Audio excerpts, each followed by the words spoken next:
It's time for your Low Country real estate market update. It's the Brian Beatty Real Estate Show. Brian is one of the top 1% real estate agents in Charleston. Find him online at listingsincharleston.com. That's listingsincharleston.com. Or call him at 843-400-8009. Now, broadcasting from the WTMA studios, here's your host, Brian Beatty. Good morning, Charleston, and welcome to another edition of the Brian Beatty Real Estate Show here on the Big Talker, 1250 WTMA and WTMA.com. You know, it's kind of crazy to think that next year will be my 10th year on this program, helping provide you with an understanding of the real estate market. I share my experiences as somebody that's been in the market for 17 years here locally. I've sold over 1,200 homes, about $1 billion in real estate represented it. And I share my experiences with you to help you better understand what's happening in the market, the trends within it. And then I talk a lot about the process of buying, selling, investing in real estate. So you're an informed consumer. You know, the average person goes through a few transactions in their lifetime. And as those transactions, you know, build upon one another and the knowledge base builds upon itself, usually a little later on in life, you kind of get the hang of things. Well, I want to try and accelerate that as much as possible. I want to help you understand the real estate market, and I want to help you understand how to operate within it so that you're an informed consumer, you make great choices, and you're really happy with the process at the end of the day. So that's what this show is all about. Now, today is a bit of a special episode. We do this every year. We talk about what we think is going to happen in the next year. Now, the next show that we do, we'll talk about what happened in 2022. This year, we'll do a market recap. And gosh, there's so much to talk about, and frankly, so many different directions that I could go in terms of my opinion on what's going to happen in this real estate market. And that's the real challenge right now. And that's why we have so much, there's such a lack of movement in the market. Everyone's trying to figure out what's going on. A lot of real estate agents are included in that group of people. So I want to talk about a few different kind of sections that influence the market, whether it be interest rates or sales or inventory or pricing or affordability, all those great things. So we're going to talk about that in great detail today. But before I get into that, I know a lot of folks are intending on moving next year. They've got their plans, or at least a rough idea of when they want to move and where they want to go. If you've not yet selected a real estate agent, I'd love the opportunity to earn your business. My personal number, it'll come straight to me, is 843-800-0065. That's 843-800-0065. So you can call or text that number if you want to have a private conversation with me. Or you can go online. You can check out my company and our team and what we are, what we do, what we sell, how we sell it. There's a ton of great content on there that's just informational in nature. And of course, you can click on the radio show tab and you can be taken to a link to either our YouTube page, which has over 600 videos, I think, maybe over 700 now. And I'll also tell you this, it's really hard to find a podcast that focuses on the consumer. So much of what's out there revolves around real estate agents and their business or investing in real estate. There's very little information out there on the process of buying and selling a home and what's going on in the actual market and how you as an everyday buyer and seller of real estate can use that information to your advantage. So that's one of the great reasons why we do this show is to help inform you. Now, again, 843-800-0065 is my number, or check us out online, listingsincharleston.com. That's listingsincharleston.com. So without any further ado, let's get into this discussion about what we think is going to happen in the real estate market next year. And it's been really interesting over the past few months to watch the opinions change by the quote-unquote experts that folks rely on to, kind of gauge which direction the market is going. And so I want to talk about a few different scenarios today. Like as an example, with interest rates. It's been very challenging to figure out what's going to happen with interest rates other than what we know from, news coming out of like the Fed saying, hey, we're going to hike up rates. And they did. Now the question is, are we going higher? Are we staying where we are? Are we going lower? Well, I want to present three different scenarios here. In scenario one, inflation continues to remain high, forcing the Fed to raise interest rates repeatedly, right? Like they've been doing all year. This means that mortgage rates will keep climbing. It could go past 8%, 8.5%. So that's one scenario. Scenario two is that the consumer price index responds to the Fed's rate hikes, and there's kind of a gradual deceleration of inflation, causing mortgage rates to kind of stabilize somewhere around 7%, maybe 7.5% for next year. Scenario number three is that the Fed raises rates repeatedly to curb inflation like they've done. The economy falls into a recession, and then we could see interest rates drop. Maybe they drop to, say, 5%. So there's some factors there that we're unsure which direction we're headed. What I can tell you is that the increase in interest rates has accomplished what I think they set out to do, which is destroy demand to level the playing field. I mean, if you really think about it, because we're going to talk about stats and we're going to talk about things on a national level, and then I'm going to talk more about local real estate, because let's be honest, all real estate is local. What's happening in Boise, Idaho makes no difference to you here in Charleston, South Carolina, or what's happening to Los Angeles is not the same as what's going to happen to our market. So there is no such thing as a national real estate market, in my opinion, but we still need to have a general understanding of what's happening so that we can then apply that to our local little corner of the world. So when we look at inventory, as an example, we've talked about interest rates. Now let's talk a little bit about inventory, the number of homes for sale. There are a few different opinions out there on what's going to happen to inventory. A shortage of homes, frankly, has helped fuel this crazy market that we've experienced for the past few years.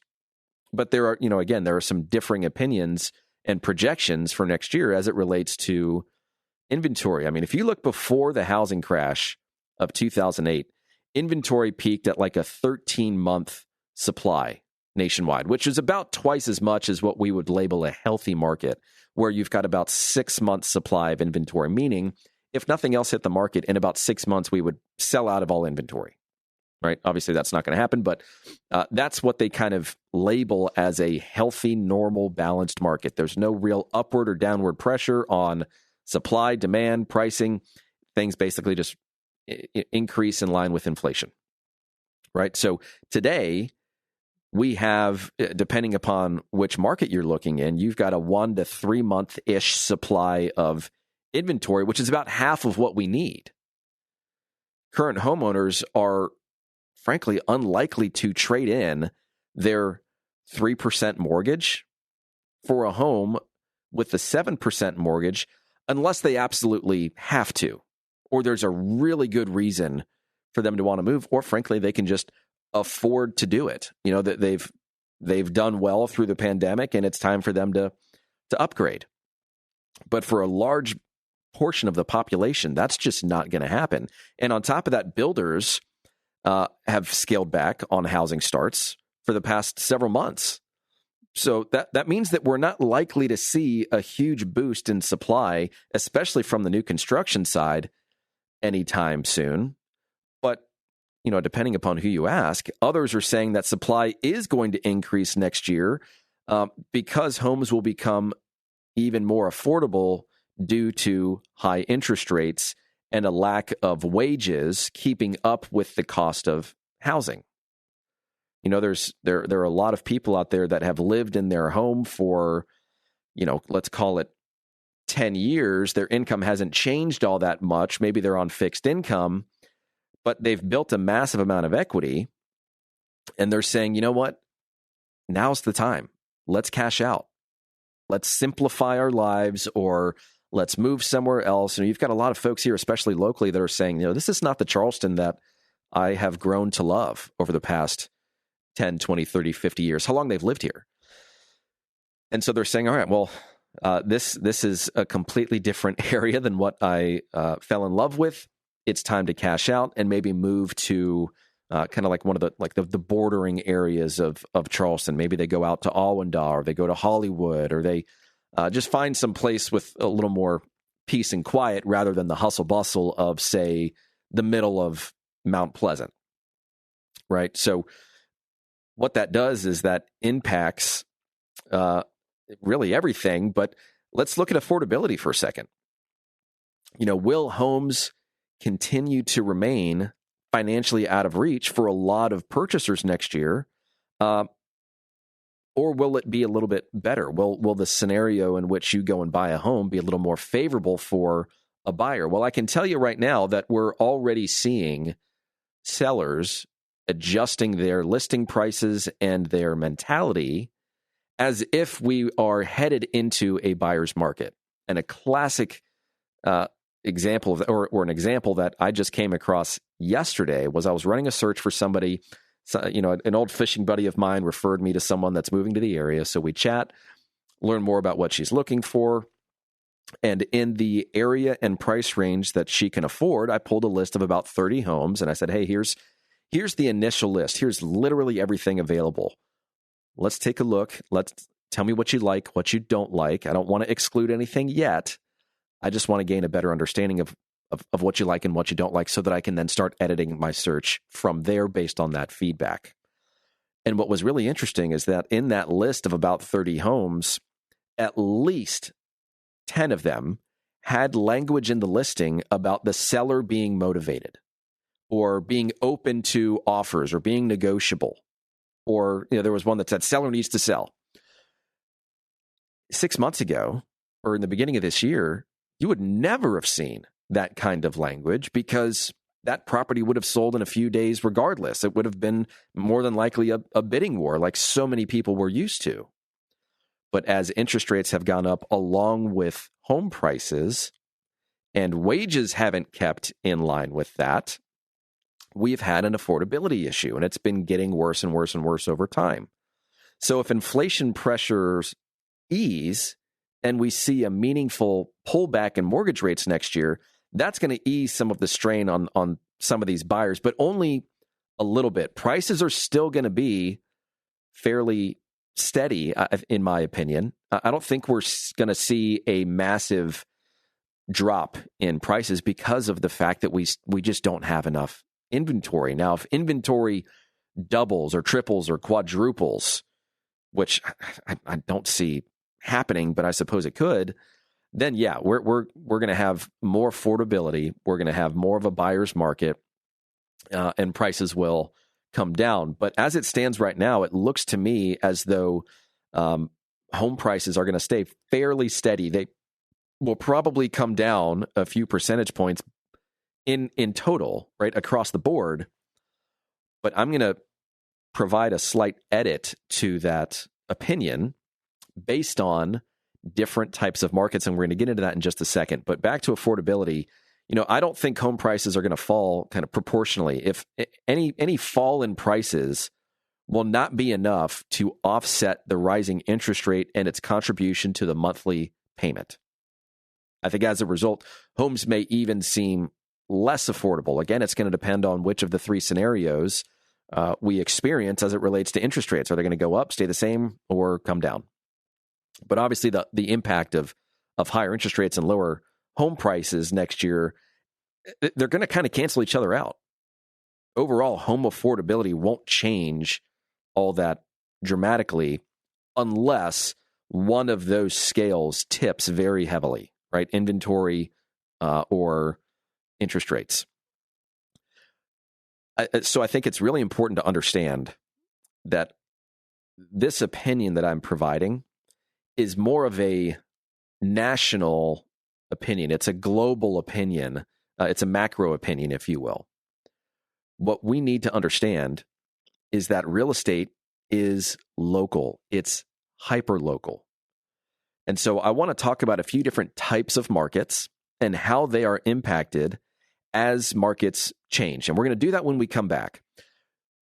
But I would like to suggest if you're thinking of making a move next year, or maybe you're an investor and you're cash heavy right now, or you want to become an investor, there might be some interesting opportunities for you. We're going to talk more about that side of the equation as well.